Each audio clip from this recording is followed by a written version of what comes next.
This is the procedure for the thermodynamics of dissolving salts, and I'm just going to go through it quickly, hopefully not too quickly, so that you know what to do. All right, we're going to turn on, this is the on button, my scale. I'm going to get 4 milliliters of water, and I'll use the pipette to add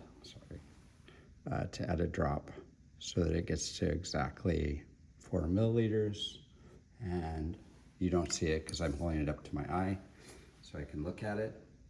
Okay, so every dissolving always uses 4 milliliters of water.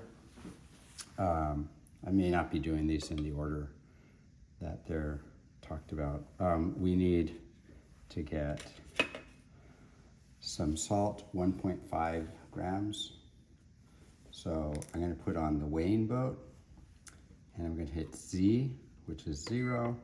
There may be a tare button, or maybe you have to turn the scale on and off again.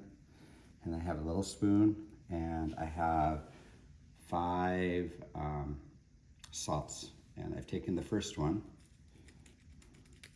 and I'm going to find 1.5.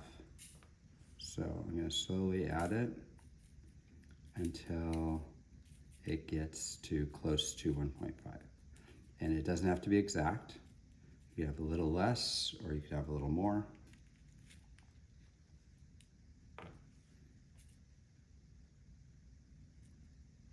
There we go.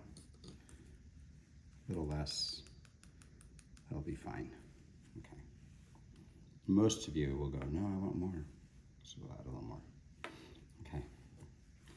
If you spill any salt, clean it up, please, with a paper towel. It'll be fine. Okay, so close. And then I'm going to combine these two, and I'm going to stir it with the thermometer. So I'm going to take my salt, and you can bend these plastic weighing boats. And this is a funnel, and I put the funnel there so all the solid gets inside. Now we've learned to use the graduated cylinder and the scale. And the last thing we need to do is practice using the thermometer. So I need a beginning temperature. Almost screwed that up. So I'm going to take this beginning temperature. Again, you'll want to get eye level. I don't know how much you can see here, but that's 20. And then the divisions is 21, 22, 23. And I'm going to hold it up to eye level again. And I'm at 23.5. So these two sets of data, the 1.49 mass and the beginning or initial temperature, needs to be recorded in the lab. And then I'm just going to pour this in, and then I'm going to stir it. So I'm going to pour it in. And then what's going to happen is it's going to get hotter or colder. So you can swirl it like that, or you can use the thermometer. And you have to do this gently. I don't know how to indicate that I'm doing it gently, but I'm not trying to push it really hard. I'm actually not even trying to crush it at the bottom. Just trying to get it to dissolve as much as possible.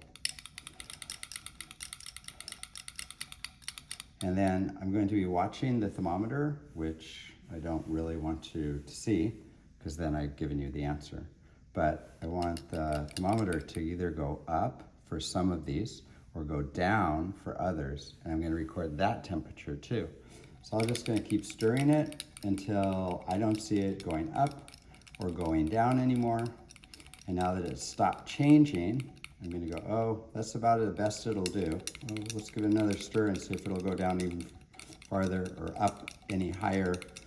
And oh, nope, that's the end. So we're all done. And that's the end. We're going to get a paper towel, which I don't have, and wipe this off. And then I just put it in here to get it back to normal temperature, but that's not in the directions. Now that I'm done, I have to record the final temperature. And I repeat that for every salt. So you have 5 test tubes and you have 5 salts. You can wipe this out, but it's going to go back to 0. And you'll need 4 more milliliters. And one of the comments in blue on the lab is multiple people can do many things. So not one person needs to be working. So while I'm stirring, I could have had somebody weighing out more salt. I could have had another person weighing out the volume, measuring out the volume. I could have another person who is doing all the recording so that everybody is involved in getting things done. All right, we have to clean up.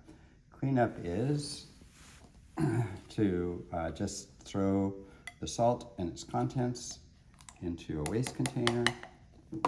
Go rinse out I'm not going to do this in the video. Go rinse this out really well and put it down here. If you want, you can turn it upside down. Probably inside, because not all of these have little pegs. And that way maybe it'll dry a little better.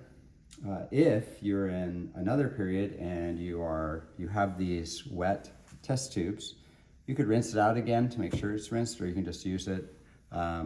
I have tried to dry them out, and often they break, especially at the top. So I'm asking you, don't try to dry it before you start. All right, that's the lab.